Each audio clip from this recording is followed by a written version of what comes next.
Abşeronda süni intellekt, kiber təhlükəsizlik, müasir çağırışlar mövzusunda tədbir keçirilib. Çıxış edənlər bildiriblər ki, gənclərin informasiya savadlılığını artırmaq, müasir dövrümüzdə süni intellekt və kiber təhlükəsizliklə bağlı məsələlərin ictimai-siyasi baxımdan aktuallığını nəzərə alsaq, informasiya cəmiyyətinin bu yöndə aktiv fazada fəaliyyətinin olması olduqca vacibdir.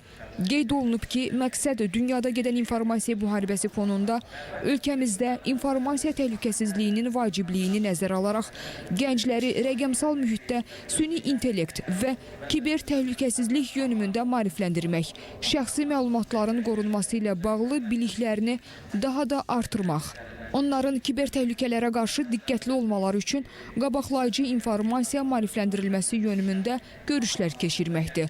Vurğulanıb ki, müasir dövrümüzdə süni intellekt texnologiyalarının sürətli inkişafı, müxtəlif sahələrdə olduğu kimi kiber təhlükəsizlik sahəsində də yeni imkanlar yaradır. Süni intellektin kiber təhlükəsizlik sahəsində istifadəsi şəbəkə hücumları, zərərli proqramlar və digər kiber təhlükəsizlik təhdidlərinə qarşı profilaktiki mübarizə aparmaq üçün ən uğurlu vasitələrdən biridir.